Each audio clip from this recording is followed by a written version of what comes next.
नमस्कार। इस वीडियो में हम देखेंगे राहु किसी के जन्म कुंडली में अगर 11वें भाव में होता है, लाभ स्थान पे होता है तो उसका क्या असर होता है? या फिर जब राहु का गोचर 11वें स्थान से होता है तो उस पे क्या प्रभाव आता है, उस बात को देखेंगे। 11वां स्थान हमारा लाभ स्थान है। यहाँ पे दोस्तों को भी देखा जाता है, तो जिनके जन्म कुंडली में राहु 11वें स्थान पे हैं, इनके बहुत इन्फ्लुएंशियल फ्रेंड्स होते हैं। इन्फ्लुएंशियल से मेरा मतलब ब्यूरोक्रेटिक फ्रेंड्स नहीं है कि ब्यूरोक्रेटिक फ्रेंड्स आपको सूर्य अगर 11वें में होंगे तो वो देंगे ब्यूरोक्रेटिक यानी आईएएस आईपीएस वगैरह well placed in government. But यहाँ बात कर रहा हूँ इन्फ्लुएंशियल से मेरा मतलब है जिनके पास जमा पूंजी बहुत ज़्यादा है, बहुत अच्छे वेल्थ है, उनकी बात कर रहा हूँ। ज्वेलर हैं या डायमंड का बिजनेस है, ऐसे वेल टू डू लोग जिनके पास वेल्थ काफ़ी ज़्यादा है, जमा पूंजी काफ़ी अच्छी रहती है और इसके कारण वो समाज में आज की डेट पे कलयुग में पूजनीय होते हैं। तो ऐसे लोगों की बात कर रहा हूँ, ऐसे लोग जिनकी जन्म कुंडली में 11वें भाव में राहु है, उनके फ्रेंड्स, उनके कोई ना कोई ऐसे फ्रेंड्स होंगे जो बहुत वेल टू डू होंगे, बिज़नेस में सक्सेसफुल बिज़नेस में होंगे या अगर जॉब में भी होंगे तो बहुत अच्छी पोज़ीशंस पे होंगे और उनके पास वेल्थ बहुत अच्छा रहेगा। तो इन्फ्लुएंशियल फ्रेंड्स भी होंगे और राहु 11th में जातक को यानी जिनकी कुंडली है, उनको स्वयं भी अपनी जमा पूंजी बहुत अच्छे बनाने में, क्योंकि भौतिक सुख से लेना-देना है राहु को, तो जीवन काल में जब अनुकूल दशा चलती है या गोचर आते हैं और जब दोनों ऐसा हो, तो बहुत अच्छा वेल्थ बनाने के लिए सक्षम होते हैं राहु 11th हाउस में। तो ग्रेट वेल्थ मैंने लिखा है, इन्फ्लुएंशियल फ्रेंड्स भी होते हैं और फॉरेन कंट्रीज़।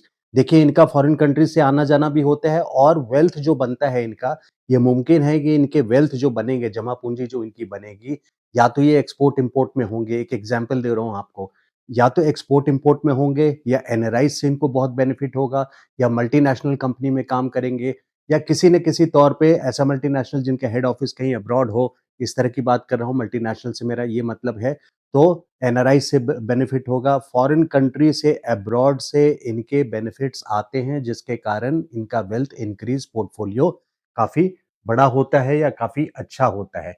बट ये प्यार में, लव रिलेशनशिप में, लाइफ में, क्योंकि केतु 5th हाउस में आ जाता है, यहाँ पंचम स्थान पे केतु आ जाता है ऐसे लोगों का, तो लव लाइफ में कभी न कभी इनको बहुत बड़ी रिजेक्शन मिलती है। बहुत बड़ा फेलियर मिलता है, चीटिंग मिलती है या धोखा मिलता है या रिजेक्शन मिलता है।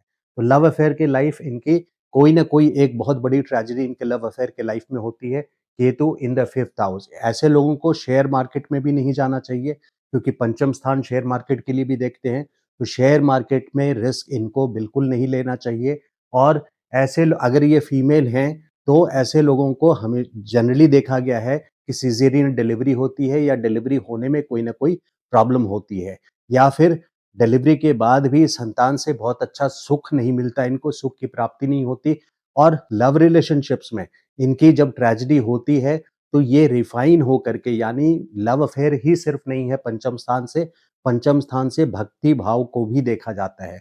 तो ये लव अफेयर से टूट करके लव का एक्चुअल मीनिंग समझते हैं, एक्चुअल मकसद, मीनिंग, इसका मतलब समझते हैं और भक्ति भाव में विभोर हो जाते हैं। भक्ति अच्छे से सीख जाते हैं और ये ऊपर वाले से, भगवान से जुड़ने में बहुत सक्षम होते हैं, क्योंकि ये केतु त्याग की भावना पैदा करता है यहाँ पे पंचम स्थान पे। जो यहाँ पे मटेरियल लव है उसमें ट्रेजेडी मिलती है इनको और ये ऊपर के विश्वास करते हैं, अध्यात्म के लाइन से में विश्वास करता है।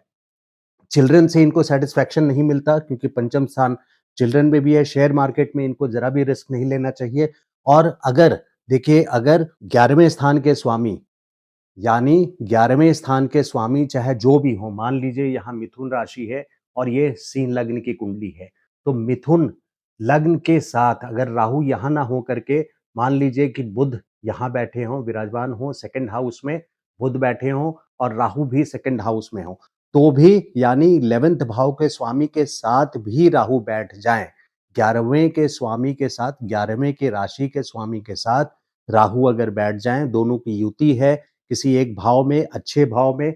अच्छा भाव कौन सा है? यहाँ मेरा मतलब है खास करके second house, 9th 10th and 11th houses में बैठ जाएं।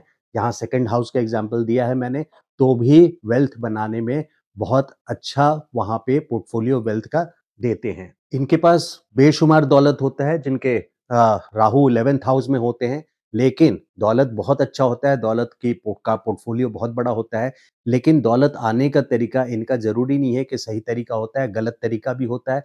यानी काला धन भी ये कमाते हैं, यानी करप्शन का मनी भी ये ले सकते हैं या 2 पैसे की चीज़ या 6 पैसे में, 2 पैसे की पीस चीज़ 3 पैसे में नहीं बेचते ये, 2 पैसे की चीज़ 6 गुना दाम पे बेचते हैं, यानी अनाप-शनाप तरीके से इनकी कमाई होती है, जिससे इनका धन अर्जित होता है। तो ये 11th हाउस का पोज़ीशन राहु का जन्म कुंडली के लिए बहुत अच्छा है और गोचर में भी जब राहु 18 महीने के लिए 18 साल में एक बार जाते हैं, 1.5 साल के लिए 11वें भाव में या किसी भी भाव में, तो 1.5 साल के लिए जब राहु का गोचर आपके 11th हाउस से होता है, तो ऐसे टाइम पे धन अर्जन करने के लिए बहुत धन से मेरा मतलब आपका बैंक अकाउंट, सेविंग्स अकाउंट नहीं है। धन अर्जन से यहाँ 11वाँ स्थान से मेरा मतलब है जमा पूँजी बढ़ाना या जमा पूँजी बनाना। तो जमा पूँजी करने में राहु का गोचर उस 18 महीने में बहुत कारगर होता है, सक्सेसफुल होता है। 18 महीने के लिए राहु का ट्रांज़िट इसमें वेल्थ के लिए, वेल्थ पोर्टफोलियो के बहुत अच्छा होता है। लेकिन वहीं पे शेयर मार्केट में बच्चों से असंतोष मिलता है। उस 18 महीने में गोचर का केतु पंचम भाव से होता है और अगर लव रिलेशनशिप में है, तो उसको वो टूटने के पूरे चांसेस हो जाते हैं क्योंकि केतु का गोचर आपको कहीं न कहीं से कोई पीड़ा ला कर के देगा। तो ये था मेरा video Rahu in the 11th house. अगर वीडियो अच्छा लगा हो तो लाइक कीजिए और चैनल को सब्सक्राइब नहीं किया है अभी तक तो request you to subscribe to the channel. Thank you so much. नमस्कार।